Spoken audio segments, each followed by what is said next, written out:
നമ്മുടെ മാർവലിലെ ജീസസായ നമ്മുടെ ഡെഡ്പൂൾ നമ്മുടെ സ്പൈഡർമാനായി രൂപം മാറിയിട്ടുണ്ട്. അപ്പോൾ നമുക്ക് ആ കഥയിലേക്ക് പോകാം. ഈ ഒരു കഥയിൽ ആരുടെയും രൂപത്തിലേക്ക് രൂപം മാറുവാൻ സാധിക്കുന്ന സൂപ്പർ വില്ലനായ ക്യാമിലിയോൺ പല ആളുകളുടെ രൂപത്തിൽ പല ദിവസം സ്പൈഡർമാൻ്റെ അടുത്തേക്ക് വന്ന് സ്പൈഡർമാനെ അറ്റാക്ക് ചെയ്യുകയും എന്നിട്ട് അവിടുന്ന് അപ്രത്യക്ഷമായി പോവുകയും ചെയ്യും.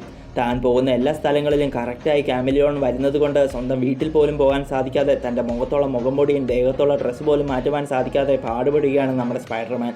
ക്യാമിലിയോണിനെ പിടിക്കാൻ പറ്റാത്തതിൻ്റെ സങ്കടമെല്ലാം ഡെഡ്പൂളിനോട് സ്പൈഡർമാൻ ഒരിക്കൽ പറഞ്ഞു.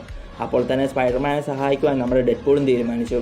ആ ഒരു ദിവസം തന്നെ ഒരു കെട്ടിടത്തിൽ ജോലി ചെയ്യുന്ന ഒരു പെണ്ണിനെ കണ്ട സ്പൈഡർമാൻ ആ പെണ്ണിൻ്റെ രൂപത്തിൽ അവിടെ വന്നിരിക്കുന്നത് ശരിക്കും ക്യാമിലിയോൺ ആണെന്ന് വിചാരിച്ച് നമ്മുടെ സ്പൈഡർമാൻ ആണെങ്കിൽ ആ പെണ്ണിൻ്റെ കഴുത്തിന് കയറി പിടിച്ച് പുള്ളിക്കാരെ അറ്റാക്ക് ചെയ്യുവാൻ നോക്കിക്കൊണ്ടിരിക്കെ നമ്മുടെ ഡെഡ്പൂൾ സ്പൈഡർമാൻ്റെ അടുത്തേക്ക് വന്ന് ഇത് ശരിക്കും ആ ക്യാമിലിയോൺ ഒന്നുമല്ല എന്ന് തനിക്ക് 100% ഉറപ്പുണ്ടെന്നും ഇത് വേറെ ഏതോ ഒരു പാവം പെണ്ണാണെന്നും അവളെ വെറുതെ വിടുവാൻ സ്പൈഡർമാനോട് ഡെഡ്പൂൾ പറഞ്ഞത് ശരിയായിരിക്കുമെന്നും ഈ പെണ്ണ് ക്യാമിലിയോൺ ആണെന്ന് താൻ തെറ്റിദ്ധരിച്ചതായിരിക്കുമെന്ന് വിചാരിച്ച് സ്പൈഡർമാൻ ആ പെണ്ണിൻ്റെ കഴുത്തിൽ നിന്ന് കൈയെടുത്ത് ആ പെണ്ണിനെ വെറുതെ വിട്ടതും അപ്പോൾ തന്നെ ആ പെണ്ണ് എന്തോ ഒരു മരുന്ന് സ്പൈഡർമാൻ്റെ കഴുത്തിലേക്ക് കുത്തുകയാണ്.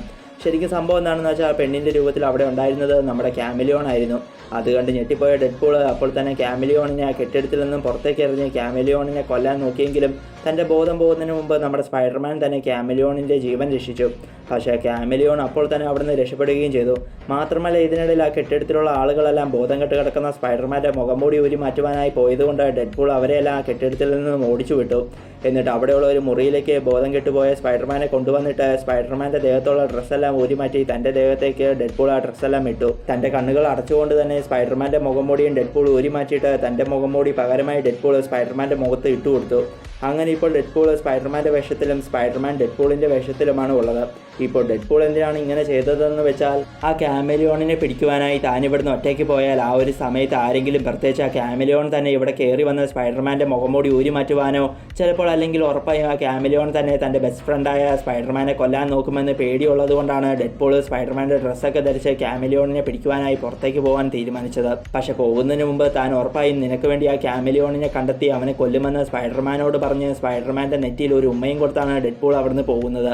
അങ്ങനെ ഇപ്പോൾ ഡെഡ്പൂൾ സ്പൈഡർമാൻ്റെ ഡ്രസ്സൊക്കെ ധരിച്ച് സിറ്റിയിലേക്ക് ഇറങ്ങി ക്യാമിലിയോണിനെ അന്വേഷിച്ചുകൊണ്ടിരിക്കെ സിറ്റിയിൽ നടക്കുന്ന ചെറുതും വലുതുമായ കുറച്ച് പ്രശ്നങ്ങൾ ഡെഡ്പൂൾ നേരിൽ കണ്ടതും അപ്പോൾ തന്നെ നമ്മുടെ ഡെഡ്പൂൾ സ്പൈഡർമാൻ്റെ വേഷത്തിലായതുകൊണ്ട് ആ പ്രശ്നങ്ങളിലെല്ലാം ഇടപെട്ട് ആ പ്രശ്നങ്ങളെല്ലാം ഡെഡ്പൂൾ പരിഹരിക്കുകയാണ്. അതിൽ ആദ്യത്തെ ചെറിയ പ്രശ്നം എന്താണെന്ന് വെച്ചാൽ ഒരു കള്ളൻ ഒരു പെണ്ണിൻ്റെ കയ്യിലുള്ള പണമെല്ലാം മോഷ്ടിക്കാൻ നോക്കിയപ്പോൾ അപ്പോൾ തന്നെ ഡെഡ്പൂൾ ആ കള്ളനെ പിടികൂടിയിട്ട് തൻ്റെ കയ്യിലുള്ള വെബ് ഷൂട്ടർ ഉപയോഗിച്ച് ആ റോഡിലൂടെ പാഞ്ഞു പോകുന്ന ഒരു പോലീസ് വണ്ടിയുടെ പുറകിൽ ആ കള്ളനെ ഡെഡ്പൂൾ കെട്ടിയിട്ടു. പിന്നീട് നടന്ന വലിയ പ്രശ്നം എന്താണെന്ന് വെച്ചാൽ മാസ്റ്റർ എന്ന ഒരു സൂപ്പർ വില്ലൻ കുറച്ച് സയൻറ്റിഫിക് ആയിട്ടുള്ള കാര്യങ്ങളാൽ അറിയാതെ ഒരു വലിയ എലിയായി മാറി സിറ്റിയിൽ പ്രശ്നമുണ്ടാക്കി. അപ്പോൾ തന്നെ നമ്മുടെ ഡെഡ്പൂൾ ആകാശത്തിലൂടെ പറന്നു പോയിക്കൊണ്ടിരിക്കുന്ന ഒരു ഹെലികോപ്റ്റർ തൻ്റെ വെബ് ഷൂട്ടർ ഉപയോഗിച്ച് വലവിട്ട് പിടിച്ച് ആ എലിയുടെ വായിലേക്ക് എറിഞ്ഞ് ആ ഹെലികോപ്റ്റർ പൊട്ടിച്ചു. അപ്പോൾ തന്നെ ആ എലി ആ പൊട്ടിത്തെറിയിൽ പഴയതുപോലെ മാസ്റ്റർ എന്ന സൂപ്പർ വില്ലനായി മാറുകയും അന്നേരം തന്നെ ഡെഡ്പൂൾ അവനെ പിടിച്ച് പോലീസിനെ ഏൽപ്പിക്കുകയും ചെയ്തു. ആ ഹെലികോപ്റ്റർ പൊട്ടിക്കുന്നതിന് മുമ്പ് അതിൻ്റെ അകത്തുണ്ടായിരുന്ന ആളുകളെയെല്ലാം ഡെഡ്പൂൾ ആ വലവിട്ട് തന്നെ പിടിച്ചു മാറ്റിയിരുന്നു. അങ്ങനെ പിന്നീട് ഈ വലുതും ചെറുതുമായ പ്രശ്നങ്ങളെല്ലാം തീർത്തു നിൽക്കുന്ന ഡെഡ്പൂളിൻ്റെ അടുത്തേക്ക് ആ ക്യാമിലിയോൺ സ്വയം വരികയും തൻ്റെ മുന്നിൽ നിൽക്കുന്നത് സ്പൈഡർമാൻ ആണെന്ന് വിചാരിച്ച് ഡെഡ്പൂളിൻ്റെ ദേഹത്ത് എന്തോ ഒരു മരുന്ന് ക്യാമിലിയോൺ കുത്തിവെക്കുകയും ചെയ്യുകയാണ്. അത് കാരണം ഡെഡ്പൂളിന് ചെറുതായി തല ചുറ്റുകയാണ്.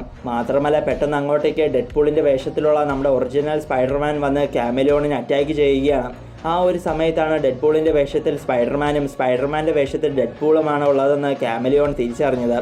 മാത്രമല്ല ഇപ്പോൾ ഡെഡ്പൂൾ അവൻ്റെ കയ്യിലുള്ള തോക്ക് ഉപയോഗിച്ച് തന്നെ കൊല്ലാതിരിക്കുവാനായി വേഗം ക്യാമിലിയോൺ ഡെഡ്പൂളിൻ്റെ വേഷത്തിൽ അവിടെ വന്നിരിക്കുന്ന സ്പൈഡർമാനെ പോലെ തന്നെ വേഷം മാറുകയാണ്. മറ്റേ മരുന്ന് കാരണം ചെറുതായി തല ചുറ്റി നിൽക്കുന്ന ഡെഡ്പൂളിന് അതിലേതാണ് ഒറിജിനൽ സ്പൈഡർമാൻ എന്ന് കണ്ടെത്തുവാൻ സാധിച്ചില്ലെങ്കിലും പിന്നീട് ഡെഡ്പൂൾ അത് കണ്ടെത്തുന്നുമുണ്ട്. അതെങ്ങനെയാണെന്ന് വെച്ചാൽ തനിക്ക് ഈ കളിപ്പീരൊന്നും ഇഷ്ടമല്ല എന്നും താനിപ്പോൾ രണ്ടുപേരെയും വെടിവെക്കാൻ പോവുകയാണെന്ന് ഡെഡ്പൂൾ അവിടെ തൻ്റെ രൂപത്തിൽ നിൽക്കുന്ന സ്പൈഡർമാനോടും ക്യാമിലിയോണിനോടും പറഞ്ഞതും അപ്പോൾ തന്നെ ഒറിജിനൽ സ്പൈഡർമാൻ അവനെ ഒന്നും ചെയ്യരുതെന്ന് ഡെഡ്പൂളിനോട് പറഞ്ഞതും അന്നേരം തന്നെ ഒന്നും ചെയ്യരുതെന്ന് പറഞ്ഞത് ഒറിജിനൽ സ്പൈഡർമാൻ ആണെന്നും ഒന്നും മിണ്ടാതെ അവിടെ നിൽക്കുന്നത് മറ്റേ ക്യാമിലിയോൺ ആണെന്ന് ഡെഡ്പൂളിന് തിരിച്ചറിയുകയാണ്. അപ്പോൾ തന്നെ തൻ്റെ വേഷത്തിൽ അവിടെ നിൽക്കുന്ന ക്യാമിലിയോണിനിട്ട് ചെറുതായി ഡെഡ്പൂൾ വെടിവെച്ചതും അപ്പോൾ തന്നെ ക്യാമിലിയോൺ ഡെഡ്പൂളിൻ്റെ രൂപത്തിൽ നിന്നും സ്വന്തം രൂപത്തിലേക്ക് മാറുകയാണ്. മാത്രമല്ല സ്പൈഡർമാൻ്റെ വെബ് ഷൂട്ടറിൽ നിന്നും പുറത്തു വരുന്ന പുതിയ വലകളിൽ ചെറിയൊരു റേഡിയേഷൻ പുറത്തു വരുന്നുണ്ടെന്നും ആ റേഡിയേഷൻ കണ്ടെത്തിയാണ് താൻ ഇത്രയും നാളും സ്പൈഡർമാൻ ഉള്ളയിടത്തെല്ലാം കറക്റ്റായി വന്നിരുന്നതെന്ന് ക്യാമിലിയോൺ സ്പൈഡർമാനോടും ഡെഡ്പൂളിനോടും പറയുകയാണ്. അങ്ങനെ ആ രഹസ്യം അറിഞ്ഞ സ്പൈഡർമാനും ഡെഡ്പൂളും ക്യാമലിയോണിനെ അടിച്ച് ബോധം കെടുത്തി പോലീസിന് കൈമാറുകയാണ്. അങ്ങനെ പിന്നീട് പഴയതുപോലെ ഡ്രസ്സൊക്കെ ധരിച്ച് തന്നെ ഒരു വലിയ പ്രശ്നത്തിൽ നിന്നും രക്ഷിച്ചതിന് സ്പൈഡർമാൻ ഡെഡ്പൂളിനോട് നന്ദി പറയുകയും ചെയ്തു. അങ്ങനെ ഈ കഥ ഇവിടെ അവസാനിക്കുകയാണ്.